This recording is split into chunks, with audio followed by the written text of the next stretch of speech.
Amethyst, it's just he knows how to read that. Very close match. You have enough time to really just do it on a reaction.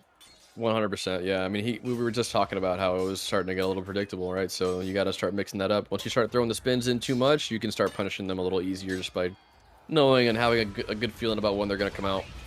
Spahoki, yeah, the LTS League is going to start in January. We're just going to run it pretty much every weekend in January. I am playing, but I can try to film some matches on those same nights when I'm like before or after my matches. And I don't know if we'll stream it, but we can upload them after the fact. The thing about LTS I've realized, and maybe you can corroborate on this, Beard and Cody, is that it's hard to actually follow what's happening. Because 5 fights at the same time is yeah, it gets a little bit more hectic. You know, I don't do a lot of you know, larger LTS kind of match casting, but it can be a lot more difficult to cast because you can't see like, you know, 1 or 2 people.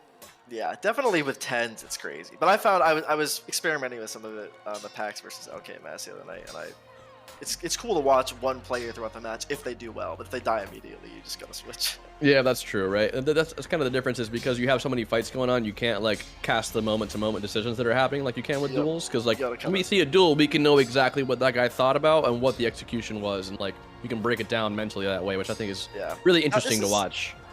Hey, sorry to cut you off. Very good. We do have Casey Short here with I almost would call this an upset. I mean, Short is great, Casey is great, but I feel like historically Casey has performed better in tournaments than Short. So yeah, Short is up 4, Casey's at 2. I'm sticking with Poleaxe. I would agree with that assessment as well. Again, both fantastic players. Short, right? No slight to either of them, obviously, but typically we do see Casey win these. And I don't know if it's the Poleaxe. Again, the Messer is just such a powerhouse on the Vanguard, and the Poleaxe presents no advantages to using a different weapon in this particular matchup. So yeah, well, he gets the disarm though. Wow. Big disarm. Great Axel there. Yeah, that was a really good decap. 100.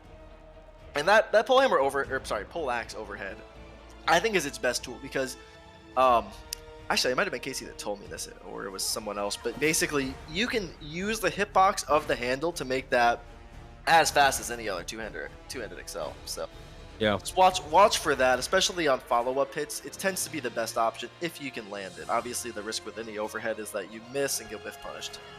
But well, these full weapons have great handle hits. I mean, and that's the thing is, I think in the general rock paper scissors of this game is that overheads do more damage and are faster, but they're harder to hit from an aim perspective.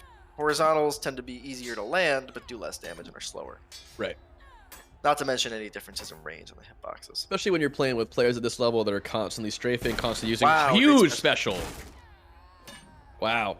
But yeah, these guys are constantly using range, constantly spacing themselves, constantly strafing. That's a great use of a spin stab. We were seeing something like that from Amethyst, but I think Short's executing it a little bit better here. In that it was a fluid 360, whereas Amethyst was turn away, turn back the other direction, and obscure the animation. Again, something similar from Durag as well. The spin stabs, there's another one. Casey ready for it that time, and it's caught pressing the wrong. Oh, he's there, he's stamming. Yeah, it's about even still. He switched to one-hander. Oh, he thought he was gonna get him with a quick one. That was smart. Yeah, I love the versatility on KC. With the one-hander here, because I feel like that's something that Short would not have been ready for. But he. Oh yeah, 100%. I think that would have been an amazing swap. I don't know why he swapped back here. Again, especially against a Vanguard, I might just take the one-hander. That's it. Wow. That's it. I saw it happening. Wow, great spin there from Short. Taking that home, knocking KC out here. And you know what it is? He was conditioning him with the spins that were the stabs. And then he switches to the spin horizontal, and it's just he's not ready for it. What a great fights, though. I mean, those are very entertaining fights to watch. I didn't see more of that one, but yeah. you know, we saw the highlights. We did see the very